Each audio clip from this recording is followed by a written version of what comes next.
الحمد لله الكريم المنان على ما هدانا إلى الإسلام وأرشدنا للإيمان، وأنزل هذا القرآن بالبرهان وأرسل لنا أفضل الرسل بأفصح اللسان، فله الحمد والشكر على هذه النعم العظيمة والآلاء الجسيمة، والصلاة والسلام على خير خلق الله وخاتم رسل الله الذي قال ما اجتمع قوم في بيت من بيوت الله يتلون كتاب الله ويتدارسونه فيما بينهم إلا نزلت عليهم السكينة وغشيتهم الرحمة وحفتهم الملائكة وذكرهم الله في من عنده وعلى آله وصحبه ومن اهتدى بهديه. وبعد، فقد وقفنا في الدرس الماضي عند قوله جل وعلا من سورة المائدة: يا أيها الذين آمنوا ليبلونكم الله بشيء من الصيد تناله أيديكم ورماحكم ليعلم الله من يخافه بالغيب. الآية، فلنبدأ من هنا. أعوذ بالله من الشيطان الرجيم. يا أيها الذين آمنوا ليبلونكم الله بشيء من الصيد تناله يا أيها الذين آمنوا ليبلونكم الله بشيء من الصيد تناله أيديكم ورماحكم ليعلم الله من يخافه بالغيب، فمن اعتدى بعد ذلك فله عذاب أليم. يا أيها الذين آمنوا لا تقتلوا الصيد وأنتم حرم، ومن قتله منكم متعمدا فجزاء مثل ما قتل من النعم يحكم به ذوى عدل منكم هديا بالغ الكعبة أو كفارة طعام مساكين أو عدل ذلك صياما ليذوق وبال أمره. عفى الله عما سلف، ومن عاد فينتقم الله منه، والله عزيز ذو انتقام. أحل لكم صيد البحر وطعامه متاعا لكم وللسيارة، وحرم عليكم صيد البر ما دمتم حرما، واتقوا الله الذي إليه تحشرون. جعل الله الكعبة البيت الحرام قياما للناس والشهر الحرام والهدي والقلائد، ذلك لتعلموا أن الله يعلم ما في السماوات وما في الأرض، وأن الله بكل شيء عليم. اعلموا أن الله شديد العقاب وأن الله غفور رحيم. ما على الرسول إلا البلاغ، والله يعلم ما تبدون وما تكتمون. قل لا يستوي الخبيث والطيب ولو أعجبك كثرة الخبيث، فاتقوا الله يا أولي الألباب لعلكم تفلحون.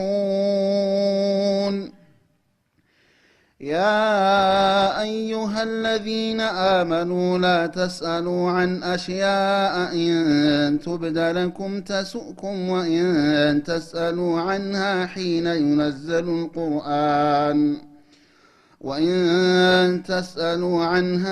ينزل القرآن تبد لكم عفى الله عنها، والله غفور حليم.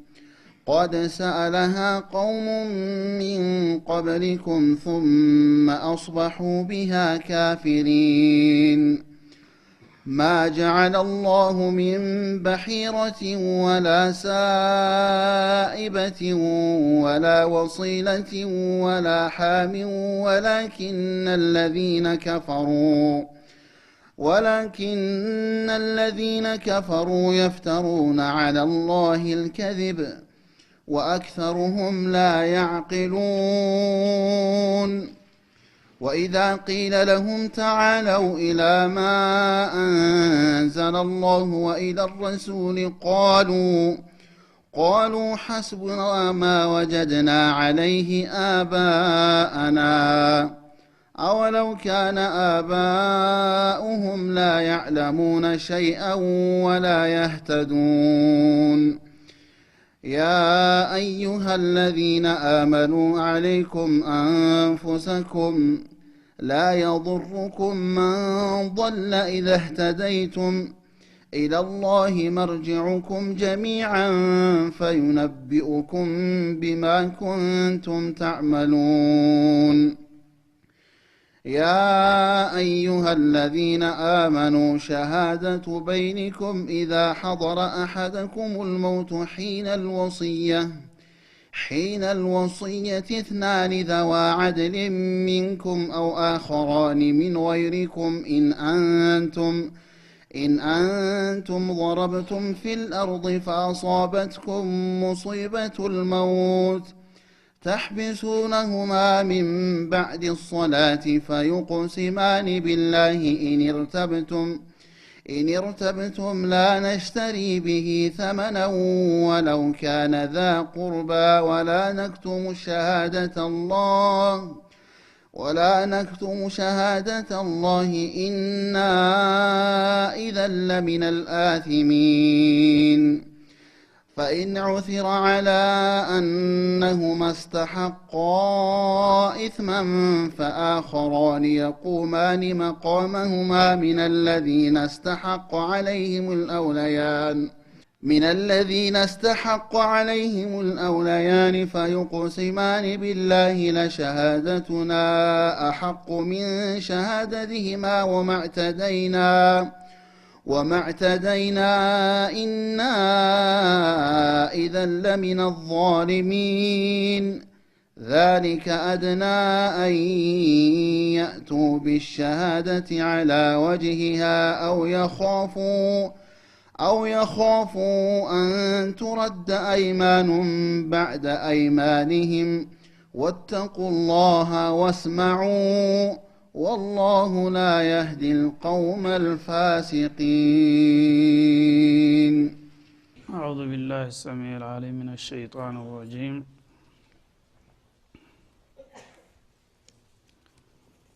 ينادي الله سبحانه وتعالى عباده المؤمنين بأرفع أسمائهم الله سبحانه وتعالى أمين باروچون بمأرق سماچو እየጠራ የሚጠቅምና የሚያስፈልገውን ነገር ሁሉ ይነግራቸዋል ያስተምራቸዋል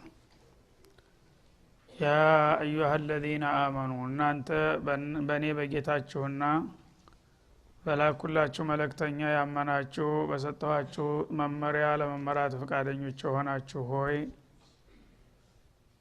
ለየብሉወነኩም الله بشيء من الصيد ጌታችሁ አላህ Subhanahu Wa Ta'ala አደን የሚታደኑ አውሬዎችን አጠገባችሁ በማቅረብ ሊፈትናችሁ እንደሚችል ወቁና ተጠንቀቁ ይላል ተናሉ አይዲኩም እነዚህ አውሬዎች ባጠገባችሁ በጣም ቀርበው በመዘዋወራቸው በእጃችሁ ልትደርሱባቸው ወሪማሁኩም እንዲሁም ደግሞ በጦራችሁ በጨበጣ ልትወጓቸው የምትችሉ አድርገን በማቅረብ ልንፈትናችሁ እንችላለን ይላል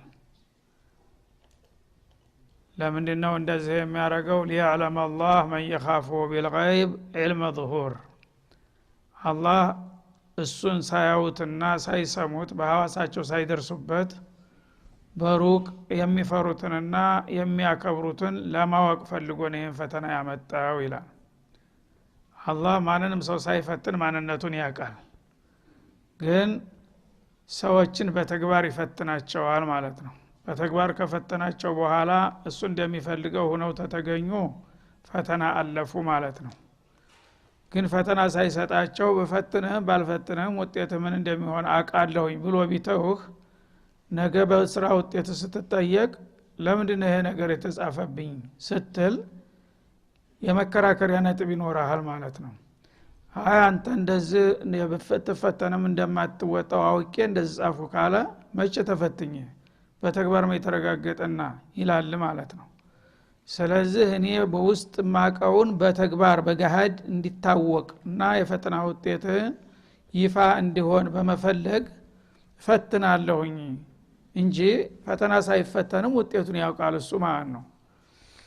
እና ቢልገይብ ማለት በሩቅ ጌታን ሳታየው ሳሰማው ሳዳስሰው በቀጥታ ያዘዘህን ነገር ከሱ የመጣ ነው ብለህ አክብረህ የምትቀበልና የምትተገብር ከሆንክ የዛ ጊዜ ኢማንህ ይረጋገጣል ማለት ነው። ያ የታዘዝከውን ነገር ወለም ዘለም የምትል ከሆንክ ደግሞ ስምህ እንኳን ሙእሚን ቢባል በተግባር ያው ፈተና ወድቀሃል ማለት ነው። ይህንን ውጤት ለማሳየትና ለማዘገብ እፈትናችኋለሁ። ፈተናው ዘርፉ ሰፊ ነው። በተለያየ መልኩ ሰዎች ባወቁትም በጠበቁትም ባላወቁትም ይፈተናሉ ማለት ነው። እነሱ ዘንዳ ጥቅቅን ተራ ነገር የመሰለውንም ነገር ፈተና አድርጎ ሊያመጣው ይችላል። እነሱ ከባድ የሚሉትን ብቻ ሳይሆን እንዳሁኑ ማለት ነው። እንግዲህ አላህ Subhanahu Wa Ta'ala ሰዎች በተለይ የለመዱትንና የወደዱትን ነገር ለሱ ብለው እንዲተው ይፈልጋል። ወይም ደግሞ የሚጠሉትን ነገር የሚከብዳቸውን ነገር ለሱ ብለው እንዲሰሩ ይፈልጋል ኢማናቸውን ለመፈተን ማለት ነው። አለበለዚያ አንተ የወደድከውና የለመድከው ነገር ከሆነ ባህል ነው የሚሆነው ማለት ነው። ለአላህ ብለህ አይደለም የምትሰራው ፍላጎት ስለሆነ ነው።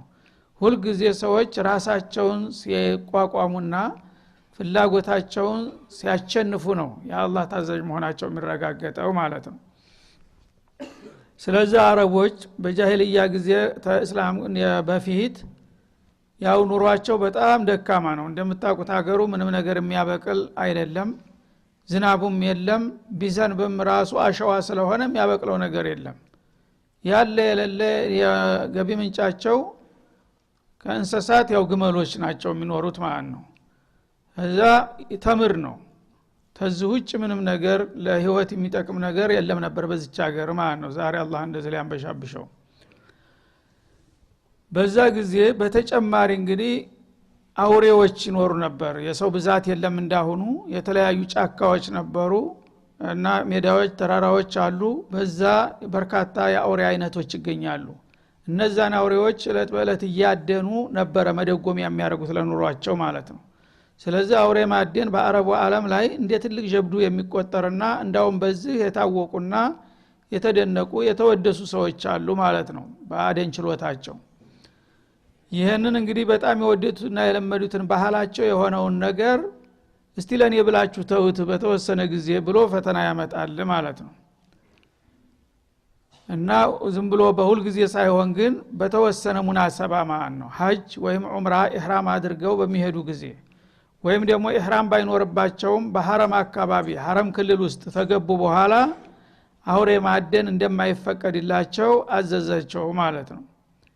ያን ነገር እንዴት አድርገን አውሬማ ያው የለት የገቢ ምንጫችን አይደለም እንደ ብሎ በዛው ቀጥላለህ የሚለው ያመፀኛ ሊሆን ማለት ነው።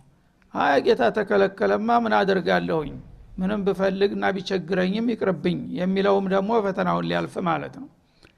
ስለዚህ በሁዴይቢያ አመት ተሂጅራው በ6ኛው አመት ነብዩ አለይሂ ሰላቱ ወሰለም ከመዲና 1400 ሷሃባ አስከትለው ለዑምራ ይመጣሉ ወደ መካ ማለት ነው። ገና መካ ከመከፈቷ በፊት እዛ በሚመጡ ጊዜ መኮች አናስገባችሁም አሉ። እነሱ በቅልቦና አይከለክሉን መስሏቸው ነበር የመጡት። ምክንያቱም ተጥንት ጀምሮ በጃሂልያም ቢሆን መካ መጥቼ ሐጅ አረጋለሁ ዑምራ አረጋለሁ ያለ ሰው አይከለከልም ነበር። የሃይማኖት ጉዳይ ነው ተብሎ ለጥላት እንኳን ቢሆን እድል ይሰጠው ነበር ማለት ነው። በዛ ግምት እነሱ መቼም አይከለክሉን መስሏቸው ይመጣሉ። እዛ ከተማ አፍንጫ ከደረሱ በኋላ ዛሬ ሹመይስ የሚባለው አካባቢ ማለት ነው ሁዴይቢያ ማለት እዛ ተደረሱ በኋላ ቁሙ አሏቸው። ምን ነው ሲሉ እናንተ ሳታስፈቅዱ ነው የመጣችሁት። ስለዚህ እናንተ የውጭ ሀገር ዜጎች ተመሆናችሁም በላይ ጥላት ናችሁ። ስለዚህ ሳትነግሩን ሳታሳውቁን መምጣት ቢወዱ በውድ ቢጠሉ በግድ ብላችሁ ስርዓት ተጉልበት ነው እናመጣጣችሁ።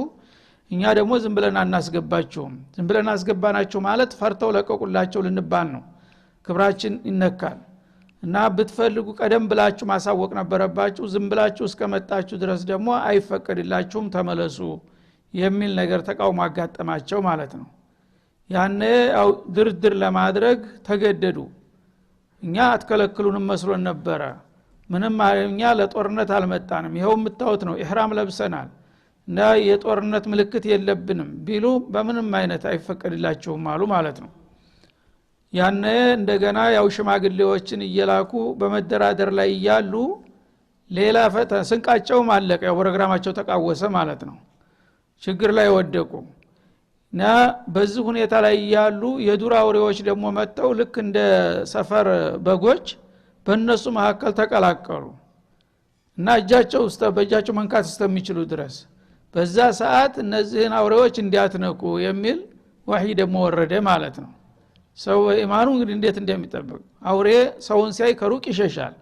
አሁን ግን አላህ ሂዱ ምንም አይነኳቸውም ብሎ የልብ ሰጣቸውና አውሬዎቹ በየአይነቱ መጥተው በጓዛቸው መካከል እንደዚህ እየተሽለከለኩ ያዳሉ ቢፈልጉ በእጃቸው ሊይዟቸው የሚችሉበት አንዳንዱ ደግሞ ጦር እንዲበጨበጣ ሊወጉት የሚችሉበት ቅርበት ላይ ሆነው ይንሸራሸራሉ በሰው መካከል ማለት ነው በሉ እንግዲህ እነዚህን አውሬዎች ምንም ቢቸግራችሁና ቢረባችሁ አሁን ሙህሪሞች ናችሁና እንዳትነኳቸው እነዚህን ከነካችሁ ያው ኢማናችሁ ይናጋል የሚል ማስጠንቀቂያ ያደረሳቸው ማለት ነው እና ሊያዕለም الله من يخافه بالغيب አሁን አህወጀ ما يكون በጣም በሚያስፈልግበት ሰዓት እነዚህ አውሬዎች መተው መሐከላቸው ሲቀላቀሉ በቀላሉ ሊጠቀሙባቸው እየቻሉ አላህ ተከለከለን በቃ ይቅርብን ብለው ወዳቸውን አጥፈው ተዋቸው ማለት ነው እና በዚህ መልክ እንግዲህ አላህ ኢማናቸውን ፈተናቸው እንደዚህ ነው እንግዲህ ሰው የሚፈልገውንና የሚወደውን የሚጓጓለትን ነገር ለአላህ ብሎ ሲተው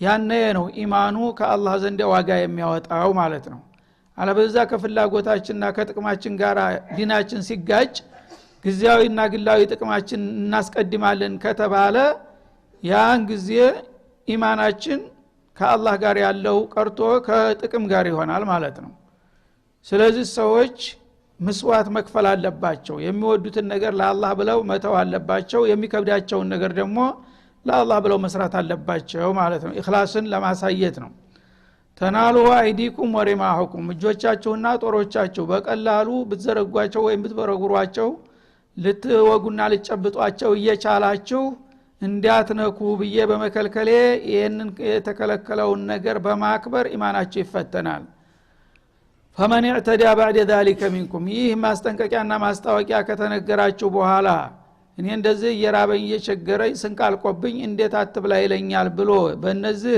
አውሬዎች ላይ ጥቃት የሚሰነዝር ቢኖር فله عذاب أليم ለሱ አሳማሚ የሆነ ቅጣት ይጠብቀዋል ሲል አስጠነቀቀ ማለት ነው ስለዚህ ያዩ ዝም አሉ ሁላቸውም ችግራቸውን ተቋቁመው ማለት ነው ይህ ነው እንግዲህ የኢማን መመዘኛው አላህ Subhanahu Wa Ta'ala እንግዲህ አሁን ይሄ ነገር ኸዋሪቅ العاده ነው ይሆናል ተብሎ የማይጠበቅ ነገር አውሬዎቹን ማን ነገራቸው እነዚህ ሰዎች ሊያድኑ እንደማይችሉ አላህ በስሜታቸው አሳወቃቸው ድፍረት ሰጣቸውና ወደው ተቀላቀሉ አላቸው መተው እየታከኳቸው መሐከላቸው እየተኙም ዝም እንዲሉ ተደረገ ማለት ነው በዚህ መልክ ተፈተናላችሁ አለ እነሱም ጎበዞቹ ያው ፈተናውን ተወጡት ያ አዩሃ الذين آمنوا አሁንም ይሄንን ጉዳይ በማጠናከር እናንተ አማኞች ሆይ ላ ተቅቱሉ الصيد وانتم حرم አውሬዎችን አታድኑ አትግደሉ እናንተ በኢህራም ላይ ያላችሁ ከዛሬ ጀምሮ አሁን ብቻ ሳይሆን ፈተናው ቀጣይ ነው ማለት ነው እስከቂያማ ቀን ድረስ በኢህራም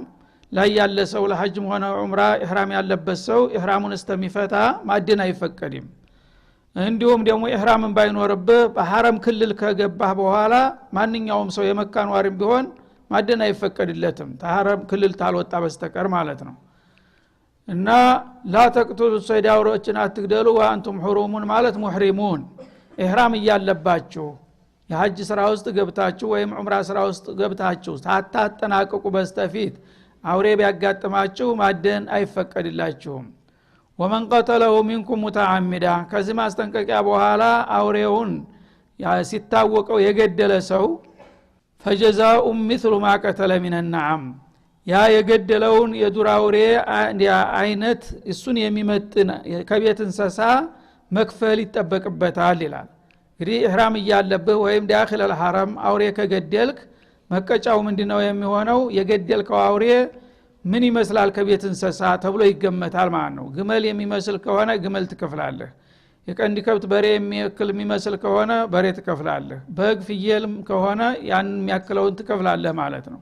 ከቤት እንስሳ አቻው ወይም ቢጤው የሆነውን መክፈል ይጠበቅባችኋል ይሄን ካደረጋችሁ ይላል። يحكم به ذو عدل منكم ያ እናንተ የምትከፍሉት የቤት እንስሳ ደግሞ አንተ በዘፈቀድ ይሄ ይመስላል ብለህ ሳይሆን ከናንተ መሐከል ከሙስሊሞቹ ሁለት ሽማግሌዎችን አንጥታችሁ የተገደለውን አውሬ ምን ያክላል በምን ይተካል ብላችሁ አስገምቱ። እነሱ በሰጡት ግምት ነው የምትከፍሉት እንጂ አንተ ዝም ብለህ በፈለከው አይደለም ማለት ነው። አንተ ራስህ ተተባለ በሬ የሚያስከፍለውን በግ ልታረገው ትችላለህ ማለት ነው። ገለልተኛ ሰው ሌላ ዳኛ መገመት አለበት ማለቱ ነው። እና ዘዋ አዲሊን ማለት ደግሞ በፍትህ የታወቁ የሆኑ ያው አላህን የሚፈሩና በትክክል የሚፈርዱ ሁለት ግለሰቦች አምጣችሁ ታሳዩና ታስገምታላችሁ። እነሱ ከፈሉ ያሉትን ትከፍላላችሁ። ያ በክፍያ መልክ የሚተካውን የቤት እንስሳ ሀዲየን ባሊገል ካዕባ አካባቢ ድረስ ተነርቶ የሚታረድ ቁርባን ታረጉታላችሁ ይላል። ያው ካዕባ አካባቢ ዳያችሁ ታርዱትና ስጋውን ለሐረም መሳኪን ታከፋፍላላችሁ። ይሄ አንደኛው አማራጭ ነው። አው ከፋረቱን ጧዓሙ መሳኪን ወይም ደግሞ እንስሳውን ማረድ ማትችሉ ከሆናችሁ ያ እንስሳው ተገምቶ በሚያወጣው ዋጋ የሚሸመት እህል መክፈል አለባችሁ ለሚስኪኖች የሚከፋፈል ይላል። ጧዓም ማለት ያው የምግብ እህል እንደ ስንዴ እንደ ገብስ እንደ ተምር ያሉ ነገሮችን ትገዛላችሁ። ለምሳሌ የተገደለው በግ ያክላል። አሁን ለጊዜው በግ አላገኘህም። ስለዚህ ይሄን በግ ቢሸጥ ምን ያህል ዋጋ ያወጣል ትልና በዛ ዋጋ እህል ትሸምታለህ። የተሸመተውን እህል ለሐረም መሳኪኖች ታከፋፍላለህ ማለት ነው። አው አድሉ ذلك ሲያማ ወይም ደግሞ በዛ መጠን የሆነ ጦም ይጠበቅብሃል ይላል። ማለት እንስሳው ዋጋው ምን ያህል ነው ከተባለ ይሄን ያህል ያወጣል ይባላል። ይሄን ያህል የሚያወጣውን በህል ቢገዛበት ምን ያህል ምስኪን ይመግባል ይባላል። ይሄን ያህል ምስኪን 10 ምስኪን ይመግባል ከተባለ ያንንም ያህል 10 ቀን ትጦማለህ ማለት ነው ለእያንዳንዱ። 5ም ከተባለ 5 ቀን ትጦማለህ ማለት ነው። ሲያመን በጦም ይተካል ማለት ነው። የመጀመሪያው ያው እንስሳውን በቀጥታ ማረድ፣ ሁለተኛው ጥሬ እህል ሸምተህ በዛ ዋጋ ማከፋፈል፣ ሶስተኛው ደግሞ ያንን ለማድረግ የማይችል ምስኪን ከሆነ በዋጋው የሚገዛውን ያህል እያንዳንዱ ቀን ከፋፍለህ የሚያስከትልብህን ትጦማለህ ማለት ነው። ነይ ከፍ ዝቅ ይላል እንዲያውሬው ደረጃ ማለት ነው። የተገደለው አውሬ 3 ቀን ሊሆን ይችላል፣ 5 ሊሆን ይችላል፣ 10ም ከዛም በላይ ሊሆን ይችላል። የሚያወጣው ዋጋ ተገምቶ በእያንዳንዱ ሙድ አንዳንድ ቀን ጦም ማለት ነው። ለذوቀው ባላ አምሪህ ይሄንን የመደብነው የጥፋቱን ዋጋ እንዲቀምስ ነው ይላል። አንድ ሰው ኢህራም በሚያረግበት ጊዜ ከዱንያ መዟሂር መለያየት ነው እና ከጊዜያዊና ከግላዊ ፍላጎቱ ወጥቶ ለበይክ اللهم ለበይክ እያለ ጌታው ጋራ እየተወያየ ነው ያለው። በዛ ሰዓት እንደገና ኢህራሙን ትተህ አውሬ ማሳደድ ሱአል አደብ ነው ማለት ነው። ይሄ አላህ የከለከለውን ነገር ስለሰራ አንተ ተውጭ ሀገር ኢህራም አርገህ መጣው እስከዛሬ ያጠፋውንና ያጓደልከውን ነገር ልታርምና ልትጸዳዳ ነው የምትመጣው። እስከዛሬ ያፈራሃቸው ወንጀሎች ልታራግፍ። አሁን ግን እዛው ሐረሙ መተህ እንደገና ጌታ የከለከለውን ነገር ከሰራህ ኢህራሙን የወንጀል መርከብ አደረከው ማለት ነው። ስለዚህ ሰው ዘንዳ ቀላል ይመስላል፣ በኔ ዘንድ ግን ከባድ ነውና የጥፋቱን ዋጋ ይቀምስ ዘንድ ይሄን መቀጫ ጥሌበታለሁ ይላል። አፈላሁ አማ ሰለፍ። ይሄን ሲባል ግን እስከዛሬ ሳታውቁ የዚህ አይነት ስተት የፈጸማችሁ ካላችሁ ተመከልከሉ በፊት ማለት ነው። ኢህራም እያላችሁ ያደናችሁ ካለፈው ይቅር ብለናል። ማንኛውም ህግ ተገቢራው የሚደረገው ከታወጀ በኋላ ነው። ህጉ ከመታወጁ በፊት የጠፋ ጥፋት ወደ ኋላ ተመልሶ አይቀጣም ማለት ነው።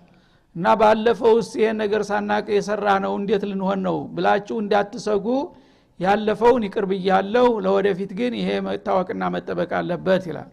ወመን ዓድ ካሁን በኋላ ግን የዛ አይነት ስተት ለመድገም የተመለሰ ፈየንተቂሙ الله منه አላህ እንደሚበቀለው ነው ይላል።